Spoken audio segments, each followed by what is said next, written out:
All right, welcome to This Explainer. Today we're tackling a subject that has just been dominating the headlines lately, and honestly, it's completely reshaping the modern workforce. We are diving deep into the messy, stressful reality of organizational restructuring.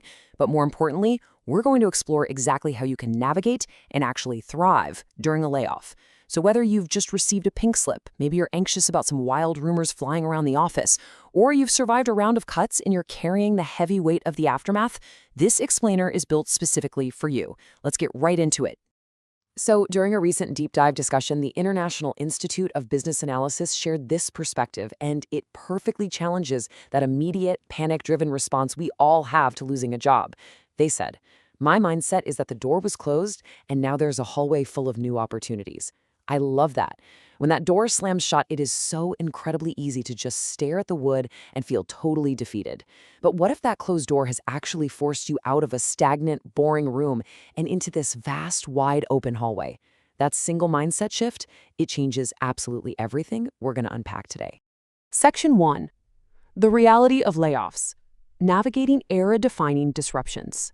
Before we can talk about thriving, we have to ground ourselves in what is actually happening out there in the market. When disruption hits your desk, one question echoes louder in your head than anything else. Why was I laid off? It's the question literally every professional asks themselves in that initial moment of sheer panic. You start spinning, right? Wondering, did I do a bad job? Was I not skilled enough? Did my manager just not like me? We desperately try to find a personal reason for a systemic event, and we end up taking the whole situation incredibly personally. But here's the thing. The actual reality behind these decisions is usually much more clinical. The real culprits? Budget constraints, AI disruption, and massive corporate restructuring. Think about how the invention of the internet fundamentally reorganized businesses decades ago. Well, today's landscape is facing similar era-defining disruptions. Experts in change leadership emphasize this over and over. Layoffs are rarely about your personal competency. They are cold, calculated business decisions based on massive macroeconomic factors. So remembering that it happened to the organization's structure and not necessarily because of your individual work is absolutely crucial. It's the first step in reclaiming your confidence. Moving on to Section 2, the survivor's burden, the anxiety of those left behind. Organizations put a massive amount of effort into severance packages and offboarding the people they let go, which makes sense. But they often completely forget about the people who actually keep their jobs. The folks left behind are constantly looking over their shoulders, asking, am I going to be next? There is this intense survivor's guilt, combined with a fierce protective anxiety. Suddenly, every unscheduled one-on-one meeting feels like a direct threat to your livelihood.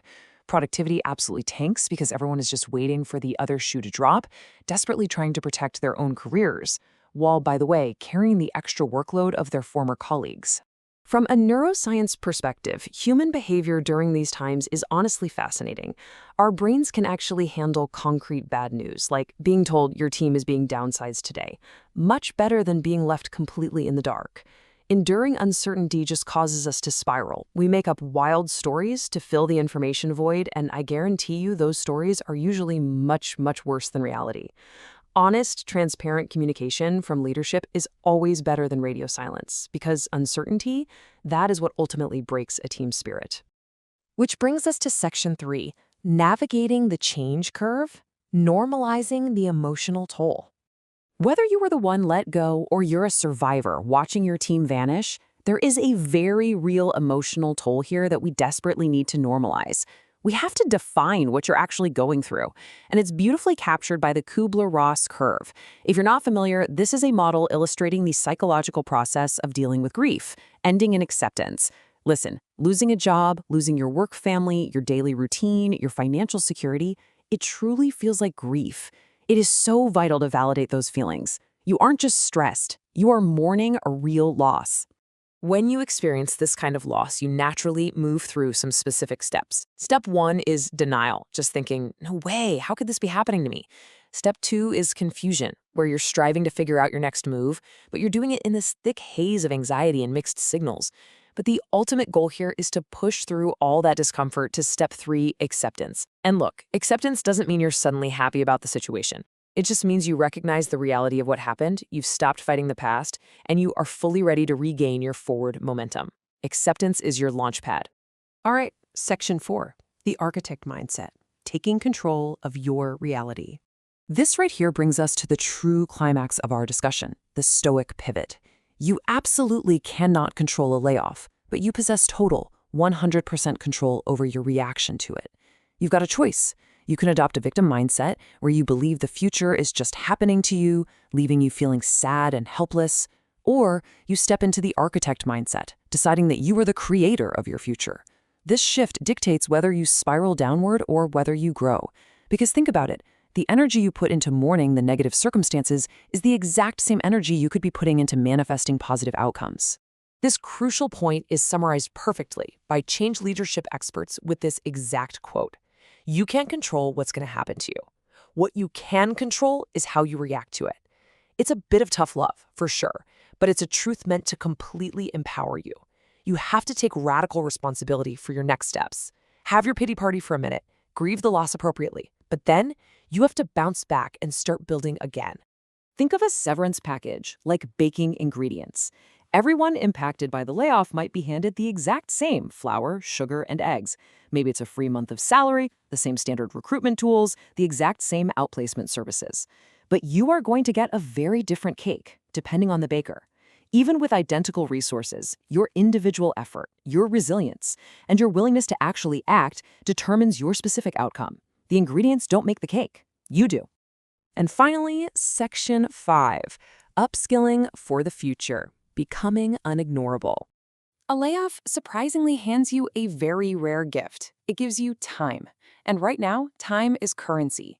Instead of just scrambling to find the exact same role you just left, you need to use this time for strategic skill development so you can become completely unignorable in the job market. To do that, ask yourself, how do I become an indispensable strategic advisor? Organizations today, they don't want narrow task doers who just execute one tiny sliver of a process. You need to think way beyond your traditional job title and actively evolve your professional value. So here is the roadmap for that proactive evolution. Step 1, identify disruptive tech, like AI, that is fundamentally changing your industry right now. Step 2, actually sit down and take specific upskilling courses. You cannot advise on what you don't understand, right? You need to speak the language of tomorrow's business. And step 3, pivot your entire brand. Stop seeing yourself as a simple requirements gatherer or just an order taker. Start positioning yourself as a broad, AI-enabled problem solver. Now, you might explore AI agents courses or dive into change leadership to really understand how to guide organizations through turmoil. But actually, a particularly strong option during a transition like this is acquiring a professional certificate in business analysis. Programs like those offered by Institute I4 are incredibly well designed for this. They prepare professionals for certification exams and even back it up with success guarantees to ensure high pass rates. Getting that kind of certification is a concrete way to prove to future employers that you possess the critical thinking and strategic judgment skills that AI simply cannot replace. Objective credentials build undeniable leverage. 0. That is the exact number of days you should wait until a layoff happens to start upskilling. The absolute worst time to start preparing for a disruption is after it has already hit you.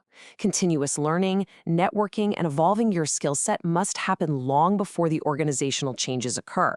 You have to assume that the status quo no longer exists, and you must constantly be adding tools to your professional toolkit while you are still happily employed. Which leaves us with one final vital question to ponder today. Will you just merely survive the layoff, or will you choose to thrive in that hallway of new opportunities? Remember, a layoff is not a reflection of your worth. It is a forced redirection. By managing your mindset, embracing radical responsibility, and continuously investing in your own strategic value, you don't just bounce back, you leap forward.